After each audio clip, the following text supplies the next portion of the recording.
Okay, here's the thing, and we get it. So now we know that they violated international health law. Okay, and then we're listening to more testimony, and we get into this, and then we find out exactly how much diesel particulate matter that we're talking about. Okay, we're talking about 0.25 microns per million liter part.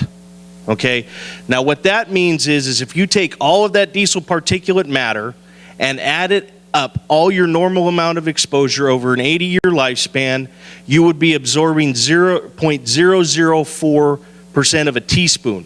That's the equivalent of smoking 5 cigarettes over 80 years of life. That's what all these regulations are based on. That kills you.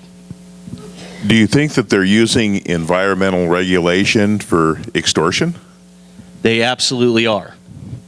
Because look at what they have done with this science, with this faulty science and these lies, these outright lies. The amount of money that has gone into the filtration systems for the trucks. And one that we're working on now is one of the very early filter companies that was making trucks for these filters. Just so happens the California State Assemblywoman that helped push AB 32, her husband owned the company that made the filters, but the filters have now been found faulty, so the company's closed shop and gone away, so you can't do anything about it. Isn't that the reason Highway Patrol's so upset because they're not DOT? Well, the Highway Patrol is. We actually heard testimony from a former Highway Patrol officer.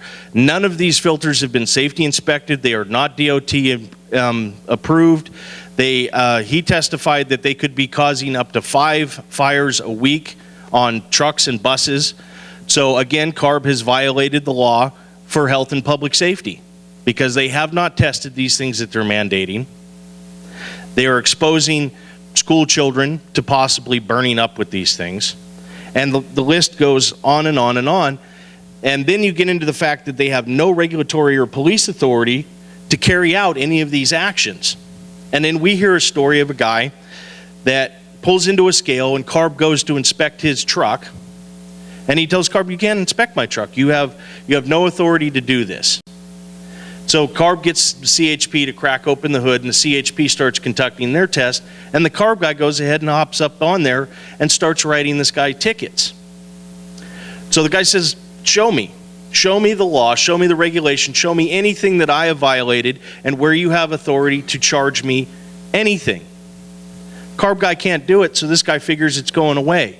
Well, CARB gets a hold of him and says, you owe us this money for the fines, pay us now or we're going to make these retroactive back to January 1st.